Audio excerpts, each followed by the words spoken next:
Hello guys, welcome to the course of CodeIgniter for Spark CLI tutorial.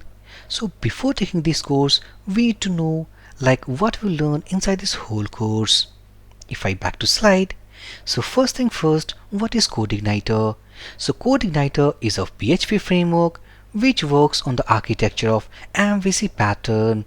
M stands for model, V stands for views, and C stands for controllers. And 4, CodeIgniter 4 is the latest version of CodeIgniter. So inside this whole course, we are going to learn a special feature of this latest version which we don't have inside our legacy version, and that is Spark CLI.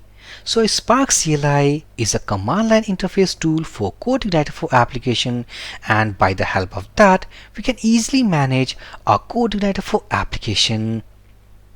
So if I back to terminal, currently we are inside our CodeIgniter 4 application, and if I type php spark list, we can see a bulk of commands available inside this php spark list, and this is nothing, these are Spark commands. Spark is nothing, it's just a commander. So by the help of this commander, we can call any of the command of this list, and by the help of that we can easily manage our CodeIgniter 4 application.